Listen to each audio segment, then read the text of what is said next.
All right, number 3. This time we have several variables with different exponents. So what we can do now is I would split this into 2 radicals. So I would take this and I would make this the square root of 75 x to the 8th y to the 10th over the square root of all the stuff that was on the bottom. Okay, so now what we can do is we can simplify what's on the inside of each of these radicals. Okay, so just like we did before, we can split 75. We know that 75 is 25 times 3. And then we have the square root of x to the 8th, square root of y to the 10th. And we'll do that same process on the bottom. On the bottom, we know that 48 is 16 times 3, so we can split those up and then split each variable.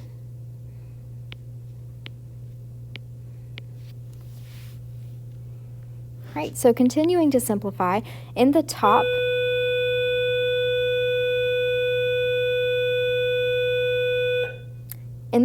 we have the square root of 25, which is 5, square root of 3. Now the x to the 8th, okay? This is x squared times x squared times x squared times x squared, right? So if we added up all those exponents, we'd get 8. And that gives us 1, 2, 3, 4 of those x squareds. So x to the 8th power, the square root of that is x to the 4th. All right, same thing with y to the 10th. That's y squared, y squared, y squared, 1, 2, 3, 4, 5 times. Because if we added up all those exponents, 2, 4, 6, 8, 10 would be our exponent. So y comes out 5 times because 1, 2, 3, 4, 5 of them were able to be factored. Now we do the bottom part. The square root of 16 is 4. We have the square root of 3 on the bottom. Now the a to the 4th power. A to the 4th power is a squared times a squared. So that's 2 a's, so we can bring out an a squared. B to the 5th power is b squared times b squared. That gives us b to the 4th, so we have one more b to the 1st power. So we can bring out a b squared, but then one of those has to stay in the radical because that's just a b to the 1st power hanging out on the end. Now the only simplifying that we can do from here is we have the square root of 3 over the square root of 3, which is 1, so we can cancel those out. So we have 5 x to the 4th, y to the 5th, over 4 a squared b squared times the square root of b.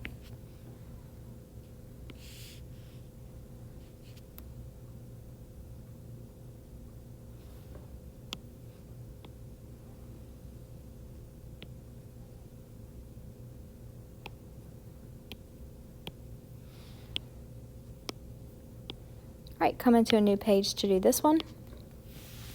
Again, I would look at splitting this one up because the numbers on the inside, we can't do 36 divided by 25 and get a whole number, so I would split them up into 36 x to the 9th, y to the 11th on the top, and then split that bottom piece into its own radical.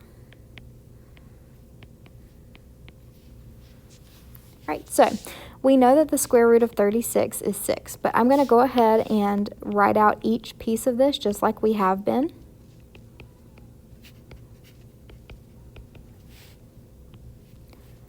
And we know that the square root of 25 is 5, but again, I'm going to split it up just so we can see each step. All right, so that gives us on the top 6, and then we're going to do our, see how many x squareds we can take out of this. So, x squared, that's 4, 6, 8, 9.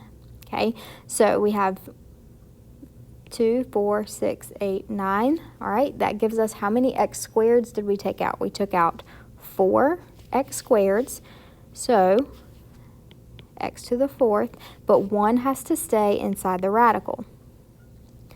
Then we're going to do the same thing with the y to the 11th power. So if you haven't seen it yet, essentially what we're doing is we're dividing the original exponent by 2, right? Because we did 9. We found that how many x squareds we could take out was 4. That's because if we did 9 divided by 2, which is the index, then we can do that 4 times and we have 1 left over, so we have 1 that stays in the radical. All right, now if we do the same thing with y to the 11th power, how many times does 2 go into 11? It goes in 5 times, and then you have 1 left over. So 1 stays in the radical.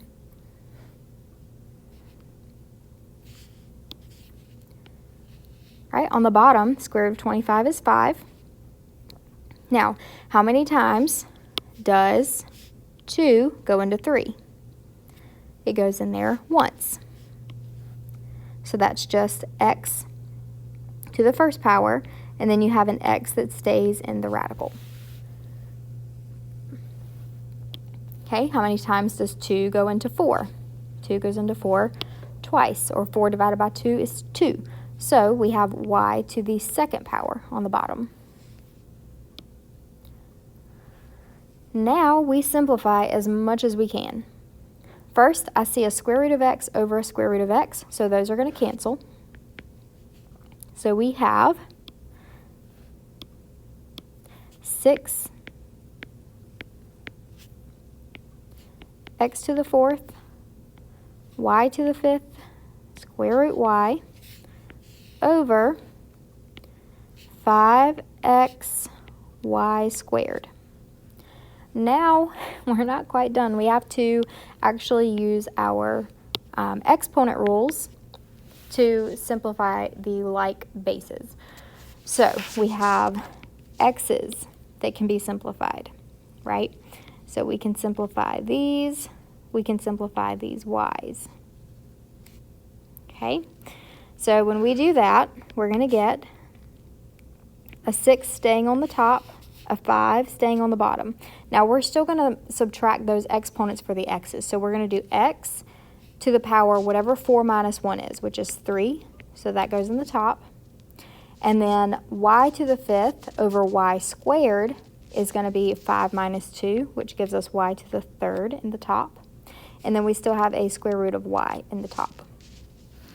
So it's all of that over 5. And that's our final answer for this one.